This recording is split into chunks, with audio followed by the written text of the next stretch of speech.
Donc un certain nombre d'entre vous me connaissent déjà, mais pas tout le monde. Je m'appelle Paul Bouffartigue. Je suis un sociologue dit retraité, également émérite aussi, pour mettre l'accent sur le fait que je continue à avoir des activités de sociologue dans mon laboratoire et plus largement. Et donc ces dernières années, j'ai beaucoup réfléchi et travaillé sur la question des transclasses, que je vais commencer par vous définir et pour vous expliquer comment j'en suis arrivé à m'intéresser à ce sujet. Et ensuite, j'expliquerai finalement à partir de quel modèle de compréhension de la société, c'est-à-dire le modèle de la reproduction sociale, en vous rappelant qu'est-ce que c'est que ce modèle qui permet de comprendre 90% du fonctionnement de la société du point de vue du destin des enfants par rapport aux parents, c'est-à-dire la reproduction, en gros, de l'appartenance au même milieu social, eh bien, comment il est nécessaire de critiquer, en partie en tous les cas, ce modèle pour comprendre le fait qu'il n'y a pas que de la reproduction sociale, qu'il y a des gens qui échappent à leur destin social. D'ailleurs, échapper à son destin social, c'est le titre d'un des deux livres sur lesquels j'ai travaillé récemment et qui va paraître cet automne aux éditions du Croquant.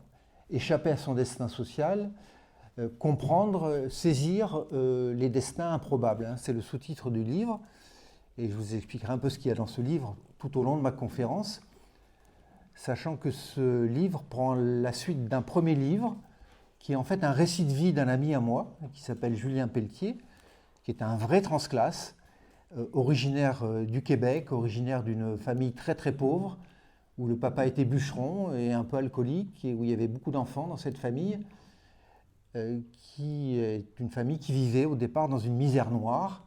Et mon ami Julien Pelletier a quitté le Québec à un moment donné de sa vie, et il a terminé son cursus scolaire, un petit peu haché, certes, j'en dirai un peu plus, en faisant une thèse de sociologie dans le laboratoire où j'étais, c'est-à-dire le laboratoire d'économie et de sociologie du travail à Aix. Donc comment on devient diplômé d'études supérieures avec une thèse de doctorat alors qu'on sort d'un milieu très très pauvre. C'est improbable statistiquement. C'est une probabilité d'1 ou 2%. Donc est-ce que la sociologie peut se donner les moyens de comprendre cet improbable, ou est-ce qu'il faut laisser la compréhension de cet improbable, par exemple, aux psychologues ou aux biologistes qui vont nous expliquer que il y a des dons qui existent, par exemple, et qui sont particulièrement intéressants pour expliquer l'improbable. Donc c'est quoi un transclasse ou une transclasse? Donc c'est un individu qui déjoue son destin social en connaissant un changement de classe sociale. Alors, il y a 15, 20, 30 ans, quand Annie Ernaux notamment a commencé à raconter sa vie dans ses magnifiques récits, le mot qui était le plus utilisé, c'était plutôt transfuge de classe. Donc transfuge de classe, il y a l'idée de changer de camp, voire de trahison. Cette idée n'est jamais loin. L'intérêt de la notion de transclasse, qui a été proposée par une philosophe spécialiste de Spinoza, Chantal Jacquet, qui a publié un livre passionnant en 2012, qui m'a ouvert des horizons nouveaux en tant que sociologue, eh bien, son livre s'appelle « Les transclasses ou la non-reproduction ». Alors cette philosophe, elle n'est pas sociologue, mais qui apprécie quand même beaucoup la sociologie de Pierre Bourdieu, de la reproduction sociale, donc, nous propose d'adjoindre au modèle de la reproduction sociale à la Pierre Bourdieu la pensée de Spinoza, ce grand philosophe qui introduit notamment la question du rôle des affects, affects au sens de pas seulement les émotions, mais ce qui affecte le corps autant que l'esprit dans nos vies, dans notre rapport à la vie, et ajoute aussi, venant de Spinoza, la question des rencontres et des métamorphoses des passions. En particulier, elle va nous expliquer comment, c'est Spinoza, directement issu de Spinoza, comment un sentiment de honte, un affect de honte sociale en particulier, peut être annulé, peut être combattu par un affect de fierté. Et finalement, nos parcours sont toujours des mélanges de moments où on n'est pas très fier de nous et des moments où on est plus fier de nous. Et donc en fait, c'est la dynamique ou la dialectique de cette estime de soi qui est tout à fait intéressante quand on l'inscrit dans la société, dans un parcours social. Donc ce livre qui s'appelle donc Les Transclasses m'a ouvert des horizons vraiment nouveaux et tout à fait intéressants. Et l'intérêt de cette notion de transclasse, contrairement à celle de transfuge de classe, elle le dit bien, Chantal Jacquet, elle permet de comprendre non seulement la promotion sociale improbable d'enfants d'origine populaire vers des classes supérieures ou moyennes, mais elle permet aussi de comprendre des déclassements, donc plus généralement des changements de classe. Pas seulement les transclasses au sens où je vais en parler, hein, qui sont une figure du changement de classe vers le haut, mais on peut très bien transposer ce modèle pour comprendre les déclassements. Avec ce problème, c'est que les déclassés écrivent très peu, justement parce qu'ils sont peut-être dans des dynamiques de honte. Donc quand on a honte de son parcours, on n'a pas forcément envie de le rendre visible au grand public en écrivant un livre. C'est très très rare, hein, les récits de vie de déclassés. Et puis ça peut permettre de comprendre au-delà des déplacements sociaux transversaux. Hein, on peut passer d'une classe sociale, par exemple, je pense aux commerçants, on est né dans un milieu de petits commerçants, on va devenir infirmière, travailleuse sociale, donc on va rester dans cet univers de classe moyenne, on va dire, mais on n'est pas du tout quand même dans le même monde social. On peut aussi utiliser la notion de transclasse pour comprendre ces déplacements sociaux, et j'allais dire même au-delà, et Chantal Jacquet le dit, tous les changements de catégorie, tous les changements d'appartenance, y compris les changements de genre, transgenre, on parle beaucoup des transgenres aujourd'hui, mais on pourrait revenir aussi sur les parcours migratoires des migrants en parlant de transnational. Hein. Les parcours de transnationaux peuvent être interprétés, étudiés à l'aide de cette catégorie de transclasse dont je vais parler, mais je précise mon propos vraiment sous l'angle des promotions et des gens qui ont raconté leur promotion sociale. Alors dans la littérature, depuis le XIXe siècle notamment, et comme par hasard pas avant, sous l'Ancien Régime, parce que sous l'Ancien Régime il y avait des ordres, enfin il y avait des quasi-castes hein, dans lesquels il était très difficile de sortir.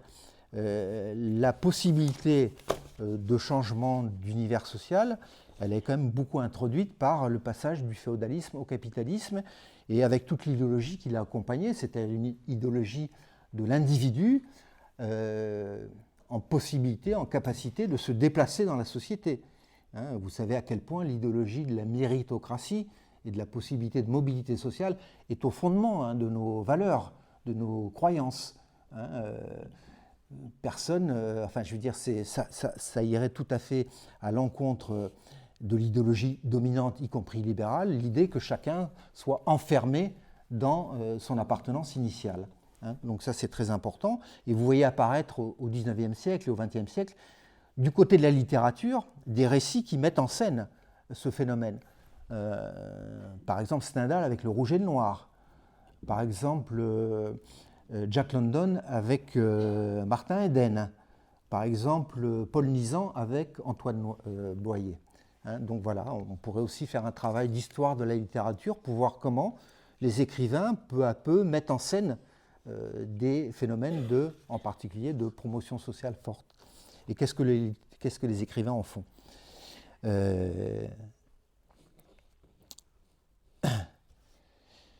Alors ça, c'est la découverte hein, donc, du travail de Chantal Jacquet qui a été très importante pour moi. Mais moi, personnellement, pourquoi je me suis intéressé dans la toute dernière période, particulièrement aux transclasses, et pourquoi j'ai travaillé avec Julien Pelletier en particulier pour l'aider à écrire son récit de vie, qui est ici, sur lequel je vais m'appuyer, quand j'ai quitté l'île Nepawa. L'île Nepawa, c'est une toute petite île sur le lac du Parquet, au nord du Québec, à 800 km au nord-ouest de Montréal, pour ceux qui connaissent un peu le Québec. Donc à l'âge de 10-11 ans, il explique comment sa maman, hein, et le rôle des mères, je reviendrai sur le rôle des mères, sa mère décide de s'éloigner de l'univers de la belle famille qui était hyper oppressant, voire dangereux pour ses enfants.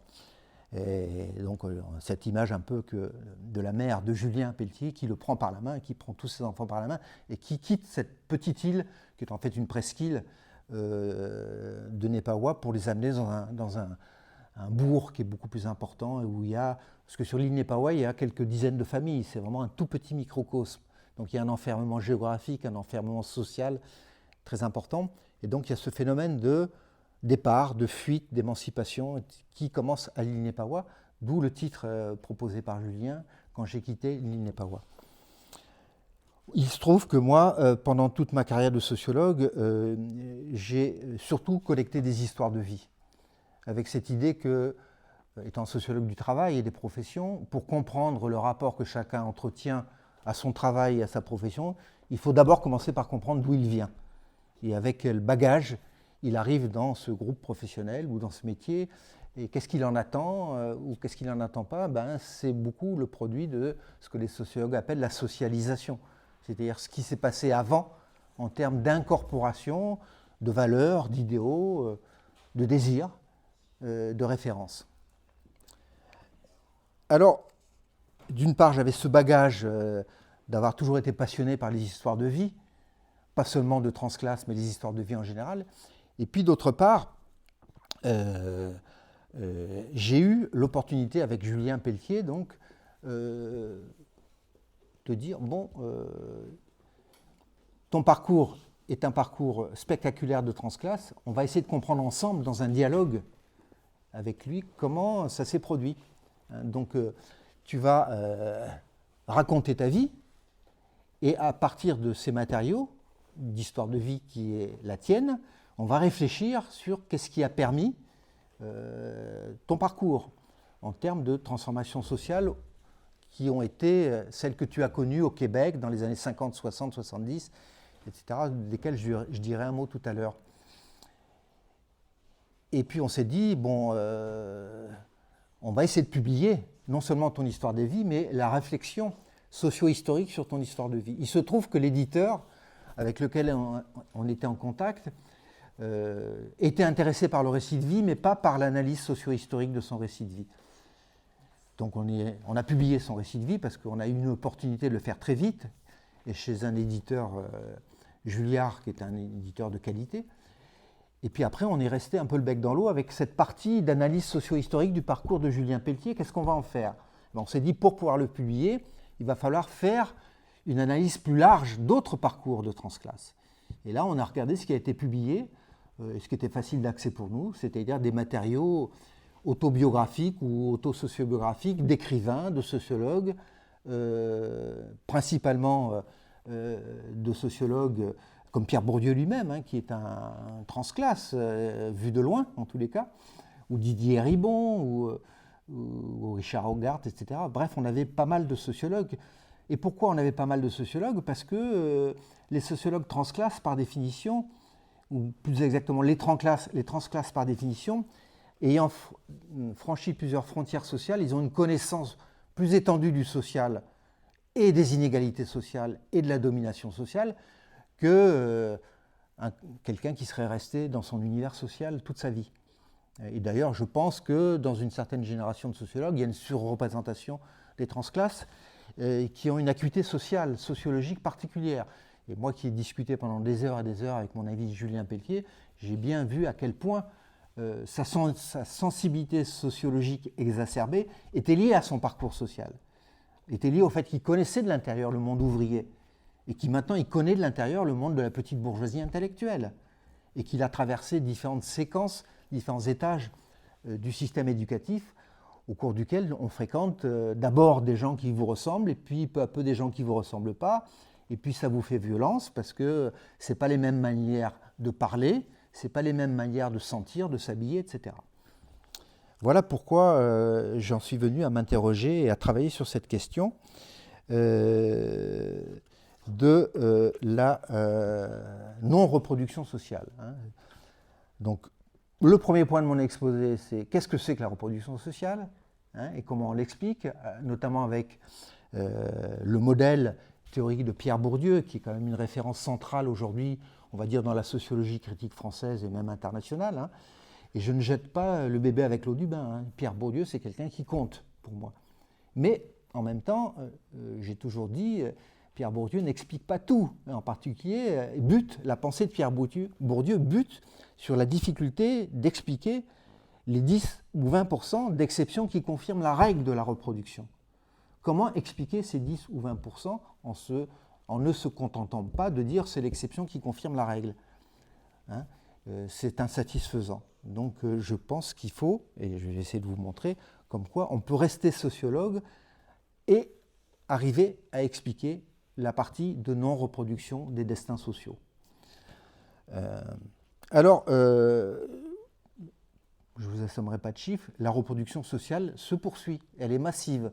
Le dernier indicateur que j'ai trouvé, par exemple, quelques années, je pense que c'est les études du CEREC hein, sur l'insertion professionnelle des jeunes, avec souvent des études, je crois que c'est 3 ans ou 5 ans après la fin des études, on regarde quel est le statut social, quelle est la condition professionnelle et sociale des jeunes, quelques années après la sortie du système éducatif, et puis on regarde l'origine sociale. Eh bien, les enfants d'ouvriers se retrouvent à 70% ouvriers quelques années après la sortie des études, et les enfants de cadres, à 70%, se retrouvent cadres. Donc il y a toujours ce phénomène massif de tel père, tel fils, telle mère, telle fille, de la reproduction sociale. Comment Pierre Bourdieu l'explique? Il explique avec quelques concepts finalement assez simples. Hein.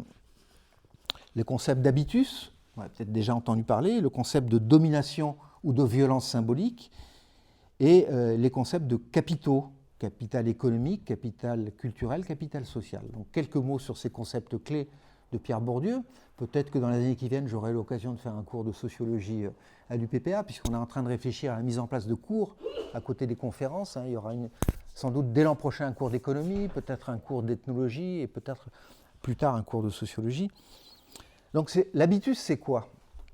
La définition de l'habitus, c'est un ensemble de dispositions durables, structurées et structurantes qui orientent les perceptions, jugements et notions des individus. Et cet habitus, il est produit de l'internalisation ou de l'incorporation des structures sociales et culturelles.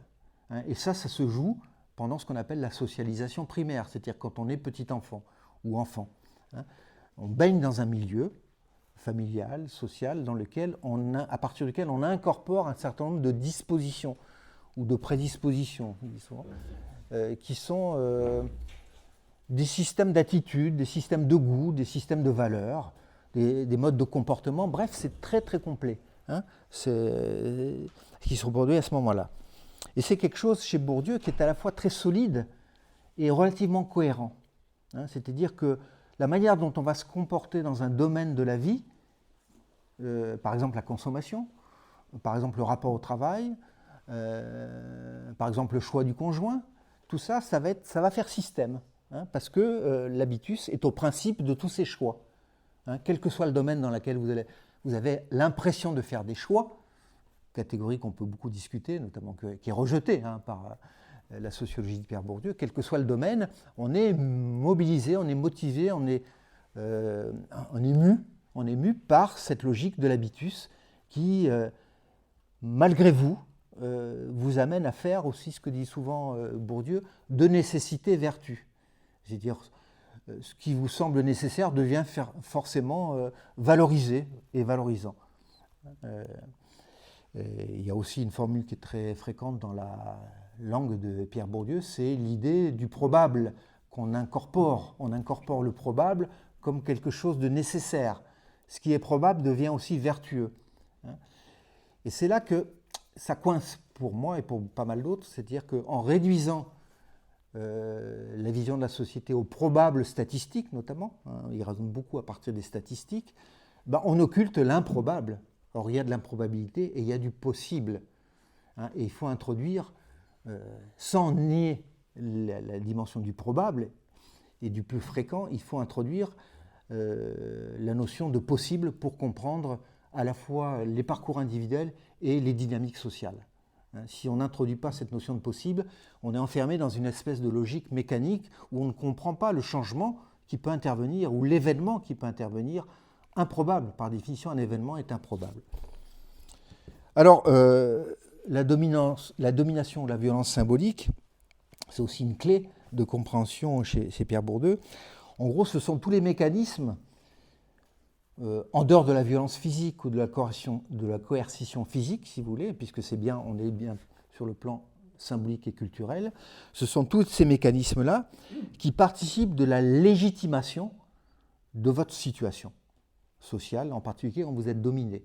Vous allez accepter, consentir à votre situation parce qu'il y a des mécanismes culturels et symboliques qui vont vous faire penser votre condition sociale comme nécessaire, comme indépassable.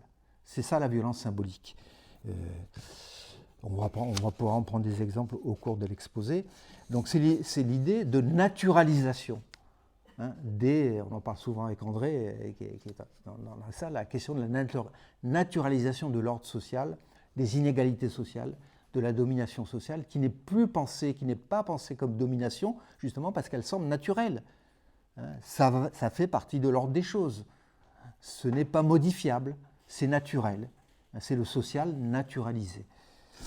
Et les capitaux, alors là c'est aussi que j'appelle plutôt moi des ressources, les capitaux économiques, les capitaux culturels ou les capitaux sociaux, ce sont des ressources dont les individus héritent notamment, ou s'approprient, et qui permettent de les situer dans l'espace social. L'espace social tel que le voit Pierre Bourdieu, c'est un espace avec ses trois dimensions, qui se superposent souvent mais pas toujours. Quelle est la quantité de capital économique que vous avez? Donc capital économique, non pas au sens de Marx, d'un rapport social dynamique, mais au sens d'un patrimoine en fait. Chez Bourdieu, le capital économique, c'est un patrimoine, c'est un ensemble de ressources. À la limite, c'est de l'argent. Donc ça, c'est le capital économique. Le capital social, c'est votre réseau social. À la limite, c'est le piston dont vous allez pouvoir bénéficier à un moment donné de votre carrière. Et puis, le capital culturel, en gros, l'indicateur dans nos sociétés, c'est le diplôme. Le niveau de diplôme indique le capital culturel que vous détenez. Donc ça, c'est le capital culturel qui est reconnu par l'institution scolaire et toutes les institutions qui se greffent sur l'école pour reconnaître votre niveau de diplôme, ou votre type de diplôme, c'est le capital culturel. C'est intéressant, c'est un moyen de bien décrire, je trouve, l'espace social. Par exemple, du côté des classes dominantes, il y a des classes dominantes à capital culturel, les profs d'université par exemple, ou les directeurs de scènes de théâtre sont des dominants à capital culturel, et puis vous avez le pôle des dominants à capital économique, le gros commerçant, le gros industriel qui n'ont pas forcément fait des études très poussées. Et ça permet, c'est très puissant pour comprendre le rapport au monde de ces fractions de classes dominantes, qui ne sont pas les mêmes. Alors, comment penser la mobilité sociale tout de même? J'ai dit tout à l'heure que depuis l'abolition des privilèges, l'abolition des ordres sociaux, depuis la naissance du capitalisme, enfin pas la naissance, la victoire du capitalisme sur le féodalisme, nous ne sommes plus dans les sociétés d'ordre, mais dans les sociétés de classe, où potentiellement rien n'interdit juridiquement le changement de classe, ce qui était interdit auparavant. Donc ça, c'est la première condition tout de même pour comprendre la mobilité sociale dans tous les sens, y compris la mobilité sociale ascendante. Ensuite, il y a quand même une évolution permanente du rapport démographique quantitatif entre les classes sociales. Quand les classes moyennes se développent plus vite que les classes populaires, ce qui est le cas quand même depuis 30 ou 40 ans, il faut bien que les classes moyennes recrutent une partie de leurs nouveaux venus dans les enfants des classes populaires. Voilà, c'est donc une attraction, si vous voulez, mécanique qui ouvre des possibilités pour une partie des classes populaires pour une ascension sociale vers les classes moyennes. Ça, c'est une deuxième logique, donc. Et là, vous voyez encore, là, on n'est pas du tout dans la psychologie, pour comprendre la mobilité sociale, on est dans les phénomènes structurels. La déformation structurelle de la structure de classe, donc, ouvre des opportunités d'ascension sociale aux enfants des classes populaires. Et dernière idée, Le social s'est complexifié considérablement, on va dire depuis au moins la Seconde Guerre mondiale, introduisant du jeu, du brouillage dans les phénomènes de reproduction sociale. Par exemple, même s'il y a encore beaucoup d'homogamie, c'est-à-dire qu'on se marie quand même beaucoup avec des gens de notre milieu social, il y a moins d'endogamie aujourd'hui qu'avant-guerre, avant la Seconde Guerre mondiale. C'est-à-dire qu'on rencontre de plus en plus, on a rencontré de plus en plus de couples où la femme était par exemple infirmière et le mari ouvrier. Donc on est où là? C'est classe populaire, c'est classe moyenne, on est un peu dans une situation mixte. Hein. Donc là aussi, objectivement, il y a plus de jeu dans les processus de projection, d'idéalisation, d'anticipation de l'avenir professionnel pour les enfants qui sont nés dans un ménage mixte, par exemple, hein, où la maman est infirmière ou assistante sociale et le papa est ouvrier, qualifié généralement, grutier, par exemple, ou métallurgiste qualifié. D'où l'intérêt de l'approche de Chantal Jacquet, qui elle-même, comme par hasard, est une transclasse. Hein, Chantal Jacquet raconte dans certains de ses écrits qu'en fait son interrogation vient du fait qu'elle a fait l'école normale supérieure. Chantal Jacquet, en venant d'un milieu ouvrier très défavorisé, dans la région des Hautes-Alpes, je crois, si je me souviens bien, et elle s'est posé la question, mais comment se fait-il que l'institutrice de mon village a réussi, entre guillemets, à faire entrer à l'école normale d'instituteurs. Chantal Jacquet, c'est la génération qui est la mienne. En gros, elle a dû naître en 1950. Comment se fait-il que dans ma génération, en tous les cas, il y a eu une surreprésentation si forte des filles et des fils de mon village qui sont rentrés à l'école normale d'instituteurs? Peut-être que l'institutrice a joué un rôle. Donc voilà, je pense, le début de son cheminement intellectuel et sa rencontre avec Spinoza, qui insiste sur le rôle des rencontres et des affects dans les dynamiques biographiques. Alors elle dit, bon, l'habitus c'est pas mal, mais je propose mieux. À partir de Spinoza, je propose le concept de complexion. La complexion d'un individu, c'est quoi? Vous verrez que c'est pas la même définition que celle de l'habitus. C'est l'ensemble des déterminations communes et singulières qui se nouent dans un individu à travers son existence vécue, ses rencontres, à la croisée de son histoire intime et de l'histoire collective.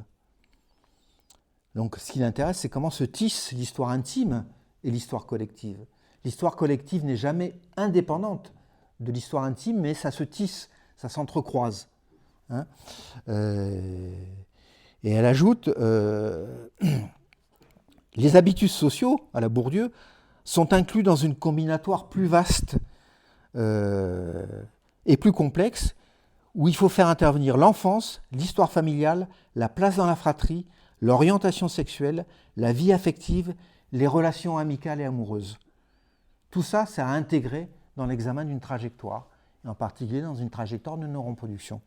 Et vous verrez comment ça marche bien.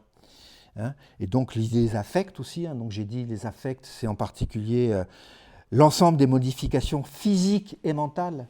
L'affect, c'est pas seulement mental, c'est très important parce que ça touche au corps et à l'incorporation par le corps des émotions. Hein, je ne sais pas si vous avez tous fait l'expérience qu'une musique qui vous a touché dans l'enfance, vous la réécoutez 50 ans après, elle vous émeut de la même manière. Ça veut dire que votre corps, il a incorporé des émotions et qu'elles sont toujours mobilisables. Hein. Et ça, c'est aussi très intéressant pour dépasser l'opposition entre passion et raison. Hein, et là, il y a beaucoup de travaux dans la dernière période qui permettent de comprendre comment il n'y a pas de travail intellectuel sans passion. Hein, il n'y a pas de réflexion sans passion, sans mobilisation des affects. Voilà. Deuxième point, donc deuxième livre, pas celui-là, le livre qui va sortir en septembre ou en octobre, sur lequel je vais maintenant m'appuyer. Donc on a travaillé sur 14 cas dont on avait la possibilité de les analyser à partir de romans ou de récits autobiographiques, on dit aussi auto-sociobiographiques. Quand un sociologue raconte sa vie, il va essayer d'être sociologue quand même, et donc il va faire une socio-autobiographie ou une auto-sociobiographie. On est assez content parce que finalement, ça. Et puis en plus, il y en a un qui est sorti il n'y a pas longtemps. Vous avez peut-être entendu parler de Marwan Mohamed, qui a été un peu médiatisé comme transclasse. Hein. Donc plus jeune que nous. Il est né, lui, en 1975. Et puis il a un parcours un peu différent des autres parce qu'il sort des quartiers de la région parisienne. Et ça n'a pas été une trajectoire scolaire rectiligne, un peu comme Julien Pelletier, mais un peu plus rectiligne quand même. Et il a lui aussi fait une thèse de sociologie et il est devenu sociologue au CNRS. Donc ça c'est un des plus jeunes. Hein. Le plus jeune de notre échantillon, c'est Édouard Louis, dont vous avez entendu parler, le jeune écrivain brillantissime, là, qui est né, lui, en 1992. Donc c'est le plus jeune. C'est ça, et le plus vieux, c'est Richard Hogarth, qui est né en 1918. C'est-à-dire c'est un historien britannique, connu des sociologues qui s'intéressent aux classes populaires, puisqu'il a publié chez Bourdieu, d'ailleurs, aux éditions de Minuit dans les années 60, au début des années 70, La culture du pauvre, hein, qui est une réflexion sur la culture populaire, qui a été beaucoup appropriée par les sociologues français ensuite. Et puis, il a publié son autobiographie aussi, où il raconte voilà, sa vie. Richard Hogarth, c'est le plus ancien. Donc lui, il parle plutôt de l'Angleterre des années 30, d'avant-guerre. Voilà, donc ça c'est intéressant puisqu'on a un éclairage sur les années d'avant-guerre en Angleterre, qu'on peut largement transposer aux années d'avant-guerre en France. Et puis il y a le gros paquet. Le gros paquet, c'est des gens de ma génération, quoi, on va dire. Hein. C'est les gens qui sont nés à la fin des années 40, début des années 50, et qui ont connu l'explosion scolaire. Et ce que racontait Christiane tout à l'heure, c'est-à-dire la manière dont on a bénéficié aussi du plan Langevin-Vallon, des nouveaux lycées, lycée Marseille Vert à Marseille, etc. Donc un gros paquet là, de sociologues et de philosophes. Hein. Chantal Jacquet, donc, elle est née en 56, je constate qu'elle est relativement jeune. Et puis on a aussi dans cet échantillon deux écrivaines, hein, donc Annie Ernaux et Édouard Louis. On a un haut fonctionnaire de l'éducation nationale, Jean-Paul ou Jean-Pierre Delahaye, une philosophe, Chantal Jacquet, un gros paquet de sociologues, 9, et un chef d'entreprise, Patrick Bourdet. C'est le seul chef d'entreprise. Alors, évidemment, on m'a souvent objecté, et on a beaucoup réfléchi au fait que certains transclasses n'écrivent pas. Et donc, on n'a pas accès à leurs histoires de vie. En particulier, tous ceux qui ont réussi par l'entrepreneuriat. Tous ceux qui ont réussi, tout simplement, en suivant des filières techniques, scientifiques et techniques, c'est-à-dire qui ne sont pas des littéraires. Ceux-là n'ont pas envie, forcément, ne sont pas les prédispositions pour écrire sur leur vie. Et donc, numériquement, il y a beaucoup d'ingénieurs ou de techniciens supérieurs qui sont d'origine ouvrière, hein, mais qui n'écrivent pas. Ouais, qui n'ont pas écrit leur vie. Donc, attention, ce dont on parle, c'est vraiment une partie des transclasses. Non seulement c'est les transclasses qui ont connu une ascension sociale importante, mais c'est une seule partie des transclasses en ascension sociale. Hein. Donc, vigilance méthodologique, ce qu'on va raconter, c'est sur une partie. Hein. Ça ne dit rien des... Jacqueline. Et Camus. Camus, il n'est pas dans notre échantillon. Ah, pardon. On aurait pu le mettre. Il a effectivement écrit des bribes de récits autobiographiques, mais il n'a jamais écrit une autobiographie complète. Hein. Mais on en parle, en particulier parce qu'il a un souvenir très fort, je peux le dire maintenant, Albert Camus, c'est quand il entre au lycée, je pense, ou même à l'école, quand on l'interroge sur la profession de ses parents, donc il a perdu son père, hein, il n'a pas connu son père, sa mère est femme de ménage, et il a une honte terrible à avouer publiquement que sa femme est femme de ménage. Donc là, on a une exemplification très, très classique, très, très forte, de la honte de l'origine sociale. Et heureusement, pour nous, Camus n'est pas resté prisonnier de cette honte. Et il est devenu un grand écrivain, en particulier grâce à son instituteur. Donc c'est la rencontre avec un instituteur qui est centrale dans sa dynamique biographique. Sans cette rencontre, on ne peut pas comprendre le parcours d'Albert Camus. Et d'ailleurs, il y a d'autres cas que je vais citer où le système éducatif, les profs qui vont parfois rattraper par l'épaule un jeune qui est orienté vers le technique alors qu'il a des capacités évidentes scolaires, eh bien, c'est grâce à ce genre de pratiques qu'ils ont été sauvés, entre guillemets, d'une orientation vers leur milieu social d'origine. Voilà. Donc ensuite,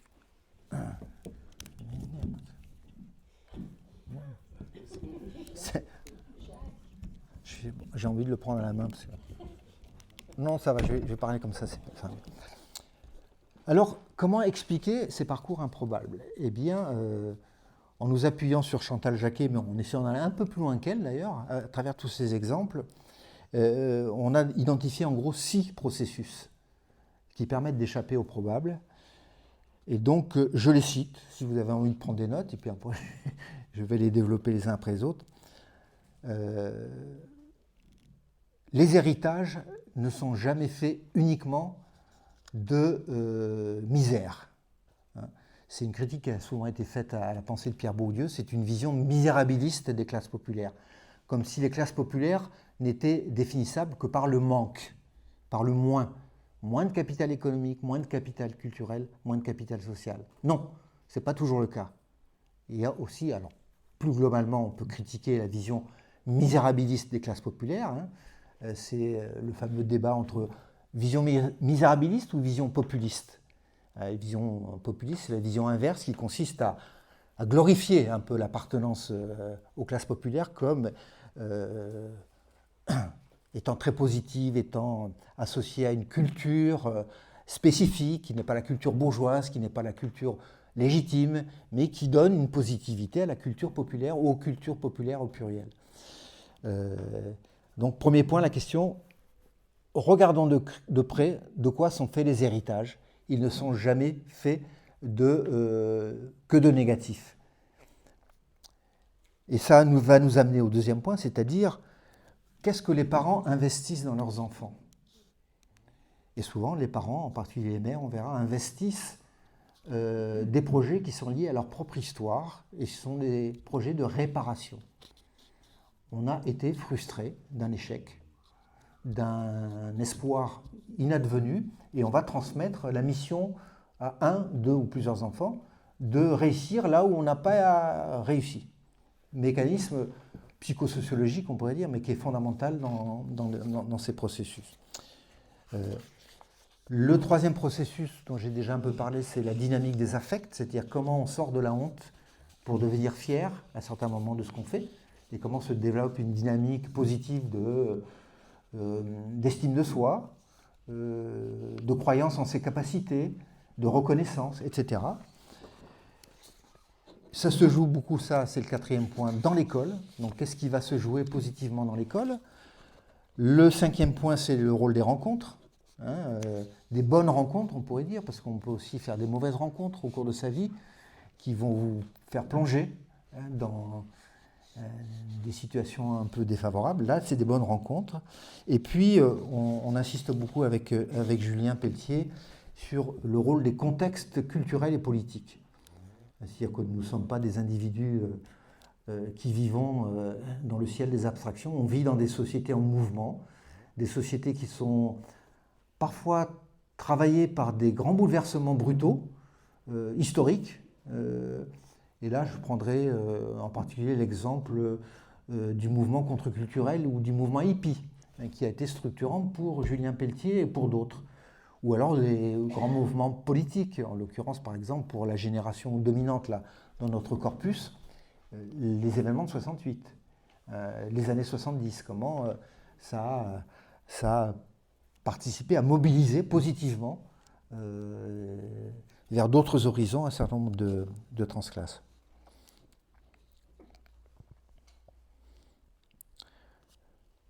Alors, les héritages ne sont pas toujours misérabilistes. Il faudrait d'abord prendre en compte le fait qu'un certain nombre de transclasses, mais bon, c'est le plus facile ça de dire, finalement, il y a des transclasses qui sont des faux transclasses ou des transclasses incomplets parce que leurs parents avaient quand même un peu des atouts. Ils avaient déjà commencé une petite promotion sociale, ils étaient sortis de la misère. Les parents d'Annie Ernaux, son père notamment, ou même sa mère aussi, qui ont été ouvriers dans une première partie de leur vie, ils sont devenus petits commerçants. Donc petits commerçants, même dans une ville ouvrière comme ils étaient du côté du Havre, là, eh bien, c'était un statut social déjà relativement en promotion. Et puis le petit commerce, le bar, etc., c'est un endroit de sociabilité où on rencontre des gens, etc. Bref, on peut très bien expliquer qu'Annie Ernaux n'est pas une transclasse pure. Hein. Et puis il y en a d'autres comme ça, mais enfin, là où ça devient particulièrement excitant intellectuellement, on va dire, parce que dans ce premier cas de figure, on peut à la limite utiliser encore le modèle de la reproduction en disant finalement, ils ont hérité de petits atouts qu'ils ont fait valoriser au cours de leur vie. Non, un gros paquet, la majorité de notre corpus sont des gens qui sortent vraiment de la misère. Misère noire, y compris avec des dysfonctionnements familiaux des fois, de l'inceste, de l'alcoolisme, de la délinquance. Donc vraiment ce qu'on appelait, ce que Marx appelait le lumpen prolétariat. Hein, vous savez que dans les classes populaires, il y a toujours la fraction digne, comme disent les Anglais, la fraction respectable de la classe populaire, qui a une certaine morale, qui lui permet d'éviter la déchéance du déclassement dans le sous-prolétariat, avec tous les phénomènes dits asociaux, associés à la grande précarité populaire. La grande précarité populaire, ce n'est pas le logement, c'est l'alcoolisme, c'est la dépendance des services sociaux, etc. Hein. C'est l'expulsion du logement, par exemple. C'est une hantise très, très fréquente hein, dans nos cas. Il y a des gens qui ont connu effectivement l'expulsion ou l'endettement, toutes ces choses-là. Hein. Donc, il y a des transclasses qui sortent vraiment, qui ont quitté la partie subalterne, la partie inférieure, la partie la plus précaire des classes populaires. C'est celle-là qui est intéressante. Par quel miracle social ? Par quel processus social ? Hein. Alors bon, pour rester un peu sur le registre objectif, donc je vais en venir tout de suite, ça va être le deuxième point, au rôle des parents hein, et au rôle des missions réparatrices jouées par les enfants au regard des parents. Simplement, c'est des statistiques qui n'ont aucune valeur, comme j'ai dit, sur un tout petit échantillon absolument non significatif comme celui-là, mais quand même, plus de la moitié sont des enfants uniques. Et en général, des garçons uniques, hein, puisque je ne l'ai peut-être pas dit, sur les 14, il y a 11 garçons. Il n'y a que 3 filles dans cette génération, dans ces générations. Hein. Donc les filles, transclasses, sociologues ou philosophes, il n'y en a pas beaucoup. Et surtout, des enfants uniques. Ah oui, enfants uniques, ça, la sociologie connaît, les statistiques on connaît, et la démographie connaît, dans certains cas, dans certaines conjonctures historiques, limiter le nombre d'enfants, c'est une manière de résister à la misère, à la précarité économique, pour mettre les atouts sociaux dans moins d'enfants, pour transmettre à moins d'enfants le peu d'atouts sociaux qu'on a. Si vous avez un enfant et si vous en avez 10, c'est pas la même chose. C'est plus compliqué quand on a 10 enfants pour en faire réussir à l'école, ne serait-ce qu'un. Hein. Voilà. Donc ça, c'est du côté un peu des mécanismes objectifs classiques hein, qui expliquent qu'on peut avoir un peu plus d'atouts que d'autres quand on est dans un milieu populaire, par exemple, d'être enfant unique. Donc d'être l'enfant privilégié qui va être le seul support des investissements économiques, affectifs, culturels, symboliques, sociaux des parents. Les parents, ils ont un seul enfant, en général un garçon dans l'occurrence, et ils mettent tous leurs espoirs sur ce garçon. Et le deuxième point, c'est là que Chantal Jacquet en parle assez peu finalement, et nous on va en parler beaucoup, avec des exemples qui sont tout à fait parlants. L'investissement des mères dans la scolarité, en l'occurrence de ces garçons, un peu des filles, mais surtout de ces garçons. Chantal Jacquet n'en parle pas, Annie Ernaux en parle. Et je vais vous citer un extrait, si je ne suis pas trop long, d'un livre d'Annie Ernaux qui raconte ça. Elle dit de sa mère, elle est allée à l'école communale plus ou moins selon les saisons et les maladies des frères et sœurs, la mère. Hein, donc. L'enseignement lui est passé au-dessus sans provoquer aucun désir. Mais elle a montré de bonne heure un goût très vif pour la religion. Le catéchisme est la seule matière qu'elle ait apprise avec passion. Surtout au sein de sa famille, de tous, c'est sa mère qui avait le plus de violence et d'orgueil, une clairvoyance révoltée de sa position d'inférieur dans la société et le refus d'être seulement jugé sur celle-ci. L'une de ses réflexions fréquentes à propos des gens riches était « on les vaut bien ». Elle aimait lire tout ce qui lui tombait sous la main, chanter des chansons nouvelles, se farder, sortir au cinéma ou au théâtre. Voilà le rapport de la mère d'Annie Ernaux à la culture. Et évidemment, sa fille en a hérité. Sa mère a placé sa fille, je crois, dès l'école primaire, dans une institution privée catholique. Voilà. Donc il y avait une stratégie vraiment maternelle. Il y avait Annie Ernaux a une sœur, mais qui est morte très jeune, je crois, si je me souviens bien, elle était la seule. Donc il y a vraiment une stratégie réparatrice de la mère en direction de la fille. Julien Pelletier, mon ami, donc j'ai amené quelques livres, hein, d'ailleurs, et je pourrais vous en vendre si ça vous intéresse, mais je fais sa promotion. Donc au travers de cet extrait, par exemple, Julien raconte « Ma mère est assise à mon côté à la table de la cuisine. Avec un crayon à la mine de plomb, elle trace des lettres et des mots dans un petit cahier. Elle me lit B-A, ba, B-E, be, puis me passe le crayon pour que j'écrive à mon tour.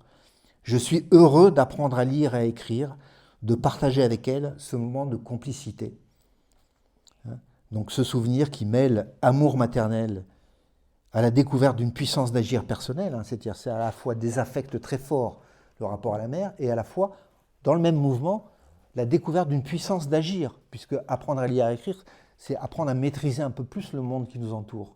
C'est très très fort ça. Hein.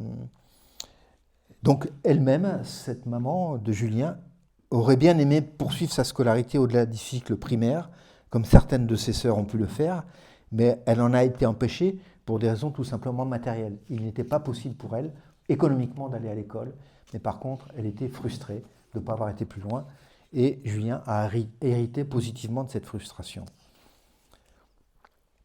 Le troisième point, c'est de la honte au refus de la honte, la dynamique des affects, donc avec ce processus de retournement positif d'un affect négatif, qui est connu d'ailleurs dans les mouvements sociaux qui sont analysés par les sociologues en termes de retournement d'un stigmate.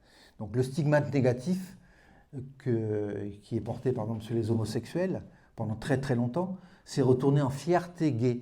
Et la marche des fiertés, c'est le retournement du stigmate pour dire finalement on est fier de ce qu'on est, on l'assume. Et cette identité est porteuse. Hein. C'est vrai pour tous les mouvements sociaux. Hein. C'est-à-dire la capacité d'un mouvement collectif à faire que ce que chacun vit comme un stigmate infamant, négatif et paralysant devienne un élément, un atout positif de mobilisation individuelle et collective.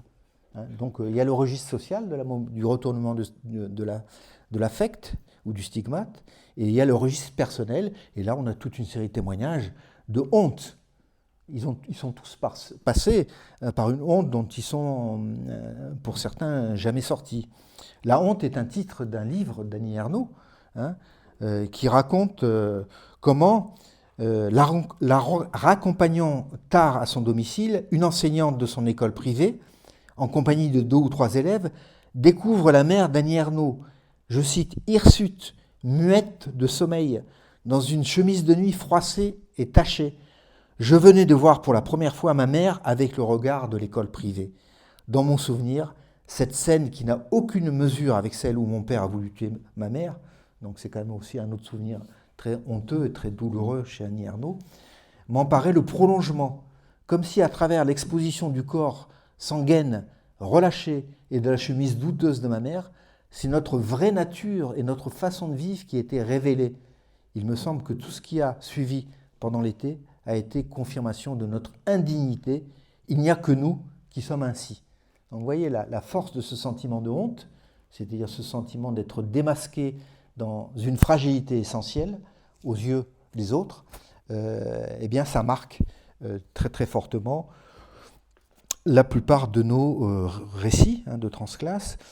Donc un des rares qui n'est pas sociologue, on va dire, ou philosophe ou écrivain, s'appelle Jean-Paul Delahaye, devenu inspecteur général de l'éducation nationale, lui, en étant passé par l'école normale d'instituteur, ensuite professeur d'histoire-géographie au collège. Et bon, il a gravi tous les échelons, lui, en cours de vie professionnelle pour devenir inspecteur de l'Éducation nationale et pour travailler dans le cabinet du ministre de l'Éducation nationale. Et lui, son livre, il est assez extraordinaire parce que c'est une adresse à sa mère. Hein. Tout le livre, c'est une adresse à sa mère, c'est un remerciement à sa mère. Et la photo qui illustre le livre, c'est une photo de lui en costume à côté de sa mère qui est très fière de lui. Quoi. C'est vraiment celui qui met en scène le plus fortement le remerciement, la dette à la mère. Il dit « Je ne serais jamais là, j'aurais jamais fait ce que j'ai fait si tu n'avais pas été là, maman. » En plus, il n'y avait pas de père, je crois, dans son cas. Et lui, il raconte « C'est au lycée d'Abbeville que j'ai vraiment pris conscience de l'existence des classes sociales différentes parmi les élèves et des écarts de conditions de vie qui nous séparaient les uns des autres. Cette honte le poursuit fort longtemps parce que c'est seulement à l'âge de 55 ans, quand il est nommé directeur général de l'enseignement scolaire, qu'il ose faire part de ses origines sociales à quelques-uns de ses collaborateurs. Je n'en avais plus honte, j'en éprouvais même de la fierté. » Hein, donc, à 55 ans. Hein. Vous voyez un peu le travail que c'est. Donc, d'où le mystère, enfin, qui restera toujours plus ou moins un mystère, puisqu'on touche vraiment à l'intime, hein, de cette alchimie au travers de laquelle la honte et la culpabilité se métamorphosent ou sont combattues, ou sont mis à distance par des affects inverses. Comme le dit Spinoza, Spinoza nous dit qu'un affect négatif ne peut disparaître, ne peut être combattu que par un affect opposé. Mais là, ça marche très fort. Là, affect de fierté, de restauration de l'estime de soi au travers de réussites, d'expériences dans lesquelles on développe son pouvoir d'agir sur la vie. Et ça me fait penser à un autre processus qui est sûrement très sous-estimé, parce que la plupart de nos récits, sauf celui de Marwan Mohamed, n'en parle pas. C'est comment, ici un autre cas, je crois que c'est celui qui est devenu chef d'entreprise, justement, c'est le sport qui permet à certains élèves en échec dans les disciplines générales de se revaloriser et d'entraîner une dynamique d'estime de soi positive qui va leur permettre de se remobiliser scolairement.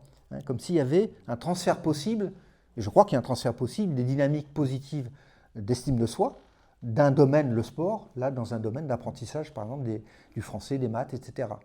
Hein, et ça, c'est tout à fait le cas pour Marwan Mohamed, qui lui a été en échec scolaire, mais qui était très, très sportif hein, dans le foot, à la fois lui-même et puis en tant qu'animateur de quartier.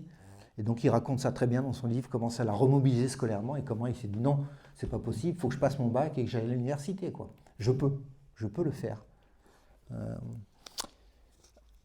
Alors, concernant la scolarité, justement, il faudrait distinguer les scolarités réussies de manière linéaire sans accroc, qui sont majoritaires dans notre petit corpus, des autres.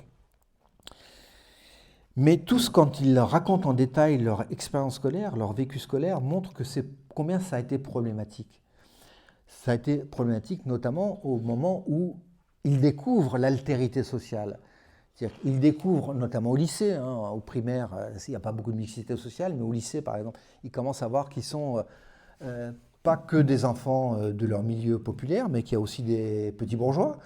Et il y a les élèves dont les parents sont profs, qui ont plein de livres à l'école, qui ont plein de livres à la maison, qui ont fréquenté les musées, etc., qui ne parlent pas comme eux, qui ont un langage beaucoup plus en phase, en synergie avec le langage des profs, qui n'ont pas les mêmes vêtements, qui ne se tiennent pas de la même manière, qui n'ont pas les mêmes corps, etc., etc. Donc là, il y a vraiment une prise de conscience douloureuse de l'altérité sociale. Et c'est là que la question se pose, comment cette prise de conscience, qui spontanément débouche sur la honte, va pouvoir se transmuter en fierté. Et là, il faut bien dire qu'il y a quand même, j'ai parlé de puissance d'agir, hein, justement, c'est la formule de Spinoza, vous savez, cette puissance d'agir sur le monde. Le plaisir des apprentissages en tant que tel va permettre de combattre ce sentiment de honte. Hein, l'école a, en gros, je mettrai des séances là-dessus, mais l'école a deux fonctions. Une fonction sélective, en particulier objectivement de sélection sociale, et une fonction formative. Au bout du compte, on apprend quand même des choses. Même si on peut dire qu'aujourd'hui, la fonction sélective est tellement au premier plan qu'on oublie que c'est aussi un endroit pour apprendre des choses. Donc ces transclasses qui nous racontent leur rapport au savoir scolaire nous racontent le plaisir des apprentissages. Alors peut-être pas le plaisir généralisé. Hein. Souvent, par exemple, je pense à un collègue sociologue de ma génération, Gilles Moreau, qui a fait une belle aussi autosociographie. Il raconte que bon, il n'était pas si doué que ça en français en particulier, hein, parce que bon, quand dans l'apprentissage du français, l'héritage culturel joue beaucoup. Hein, la maîtrise du langage, de l'orthographe, etc. Mais par contre, que dans le contexte de après 68, le club cinéma, dans son lycée, il adorait. Donc il est rentré dans une dynamique de réussite scolaire via la culture cinématographique, du ciné-club de gauche de son lycée. Et puis comme il était bon en maths aussi, bon, ça l'a quand même pas mal aidé. Voilà. Donc il y a beaucoup de choses à dire là aussi sur l'expérience scolaire comme expérience contradictoire et comme expérience d'échec surmonté, si vous voulez. Cinquième et avant-dernier point, la question des rencontres. Bon, je pense que je vais quasiment tenir mon heure et pas trop déborder. Ça peut être d'abord la rencontre avec un livre, avant d'être la rencontre avec une figure humaine. Je cite la rencontre d'Annie Ernaux avec le livre de Simone de Beauvoir, Le deuxième sexe. Elle le découvre à l'âge de 18 ans. C'est le point de départ de ses engagements féministes ultérieurs. Elle dit « Il me semble que jusque-là, je n'avais rien compris des rapports entre les hommes et les femmes. Je ne comprenais pas pourquoi j'étais aussi mal à l'aise avec les hommes. C'était comme une grande lumière, donc le deuxième sexe. Je suis lyrique ici, mais j'ai le souvenir d'avoir descendu le boulevard de l'Isère à Rouen avec la sensation que ma vision antérieure du monde avait été déchirée par la démonstration implacable de Beauvoir. La conscience de la division sexiste de la société et des privilèges masculins me transportait. » Donc voilà, une rencontre avec un livre, mais une rencontre qui arrive à un moment très très fort et qui elle a un souvenir encore très très vivace du sentiment de transport, donc c'est une question d'affect, hein, qui surgit de la découverte de la pensée de Simone de Beauvoir. Ça vous est peut-être arrivé les uns aux autres, un jour une lecture qui vous dit « Tiens, ça me donne un éclairage sur quelque chose que je n'avais pas compris et qui me gênait, qui était une énigme pour moi. Mais là, c'est un éclairage et ça, vous vous sentez transporté, vous vous sentez plus intelligent, plus en situation de puissance d'agir sur le monde. » Norbert Alter, qui est un collègue sociologue qui sort d'un milieu extrêmement problématique, parle beaucoup de ses rencontres féminines à son adolescence. Il en parle comme des faits. C'est un des chapitres de son livre, Mes faits, avec le côté un peu magique de ces rencontres. Avec ses premières amoureuses, il découvre des milieux sociaux beaucoup plus stables familialement que le sien et nettement plus dotés économiquement et culturellement.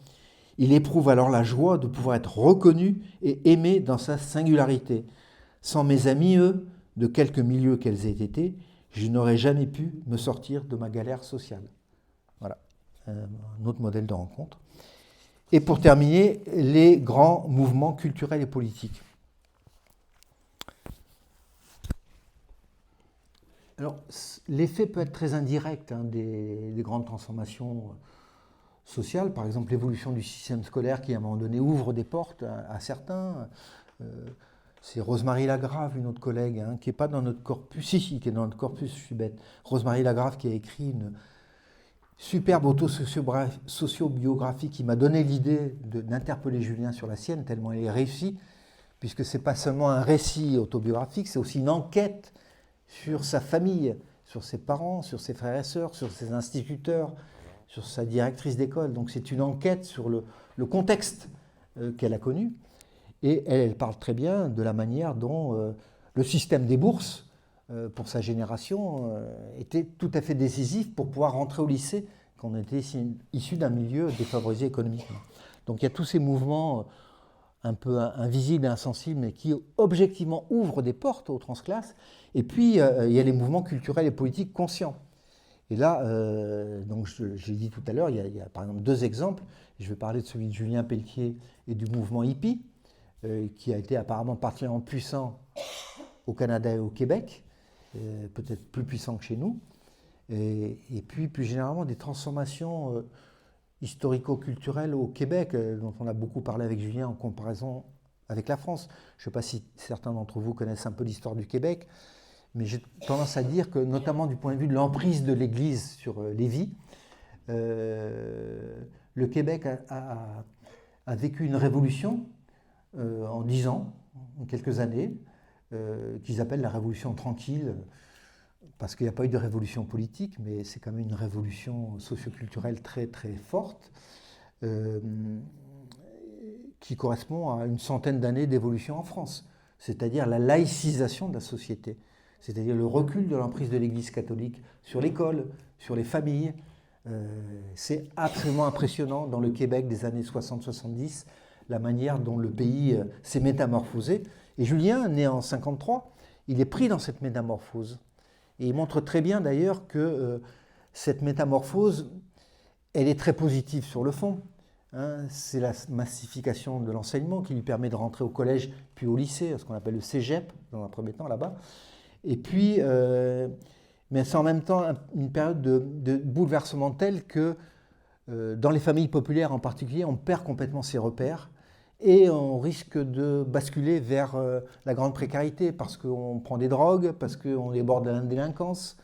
Il raconte ça à propos de sa famille, hein, Julien, de manière très claire, comment certains de ses frères et sœurs, et lui-même, étaient au borderline hein, par rapport à la déstabilisation donc, des repères sur, par exemple, les hommes et les femmes, le rôle de l'homme, le rôle de la femme. C'est une véritable révolution, y compris féministe.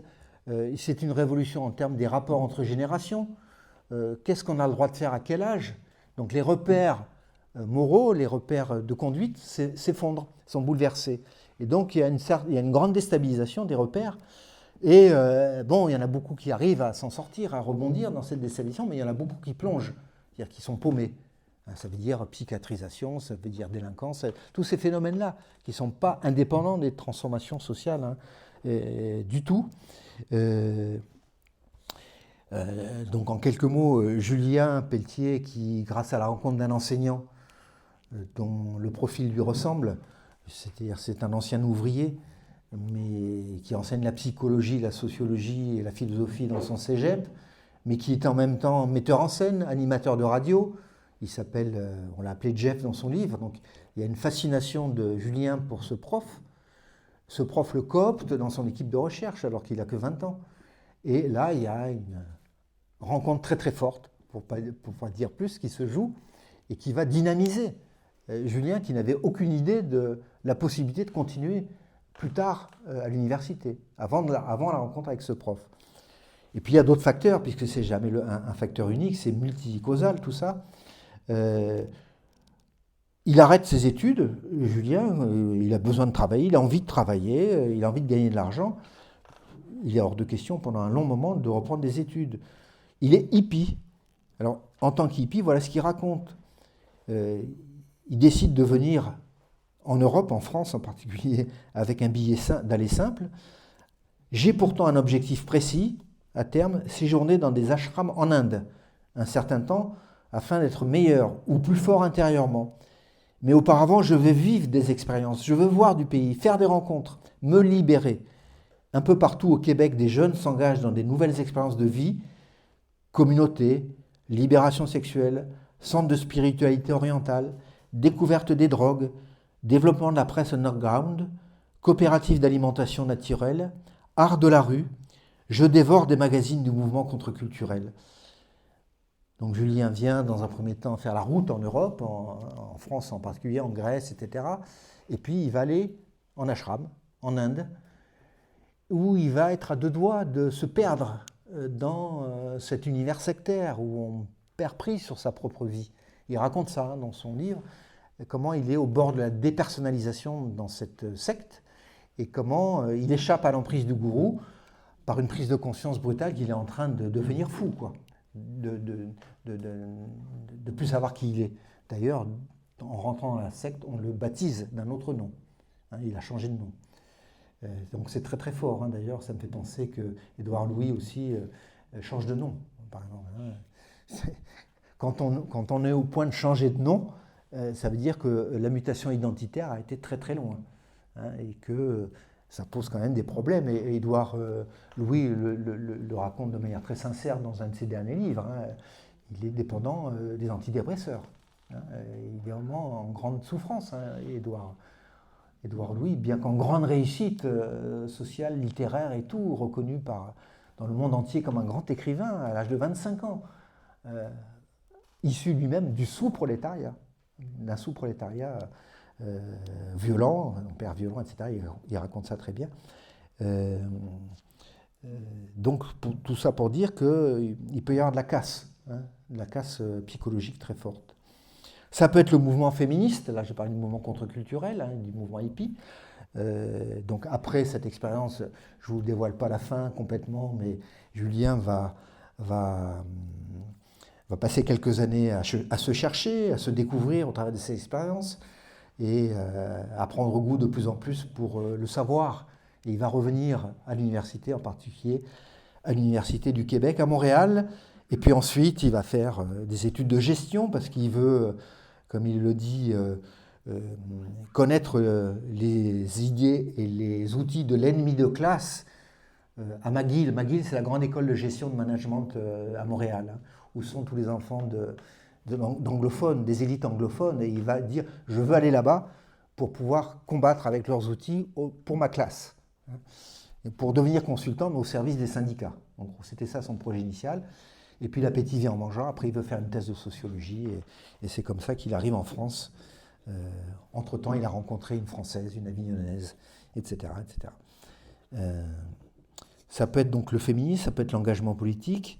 Par exemple, à l'extrême gauche pour Pierre Roll, un collègue sociologue que j'ai connu, que Caroline Lanciano dans la salle aussi a connu, et avec qui on a fait son récit de vie. Et lui, Pierre Roll, qui est né en 1931, non, il était né en 1931, tu vois. Eh bien, il connaît un peu la période d'hyperpolitisation de l'après-guerre. Et en particulier, il va fréquenter le groupe dont on a parlé cet après-midi, Socialisme et Barbarie, où il va rencontrer des gens absolument fabuleux. Et donc il va se rapprocher de ce groupe d'extrême gauche et il va s'engager dans certaines activités à l'extrême gauche. Pierre Roll, qui est un sociologue du travail, récemment disparu. Gilles Moreau, ça va être l'engagement antimilitariste, pacifiste, qui a été assez fort à la fin des années 70, en particulier en France. Il a été à deux doigts d'ailleurs de ne pas pouvoir rentrer à l'université parce qu'il s'il était sorti, il est passé en procès pour des activités antimilitaristes. Heureusement, il n'a pas été condamné à autre chose que des amendes peut-être, parce que sinon il n'aurait jamais pu devenir fonctionnaire. Donc ça s'est joué à peu de choses. Et l'engagement associatif pour Marouane Mohamed. Et puis c'est l'engagement dans la sociologie, souvent dans le prolongement de ces engagements divers et variés. Des gens comme Pierre Bourdieu, qui ne fait pas allusion à un engagement politique explicite, Didier Ribon, qui a peut-être fréquenté un petit peu un groupe d'extrême gauche aussi grâce à un ami lycéen, il y fait allusion très rapidement. Gilles Moreau, j'ai dit, mouvement pacifiste. Rosemarie Larave, un engagement féministe mais un peu plus tardif. Bref, comme je le disais en introduction, avoir passé les frontières sociales se traduit par une compétence, on pourrait dire un capital, si on avait envie de multiplier la métaphore du capital pour parler un peu de tout, comme ont tendance à le faire les partisans de Pierre Bourdieu, donc presque un capital sociologique, un capital d'expertise sociologique, qui est lié au fait qu'on a connu différents milieux sociaux.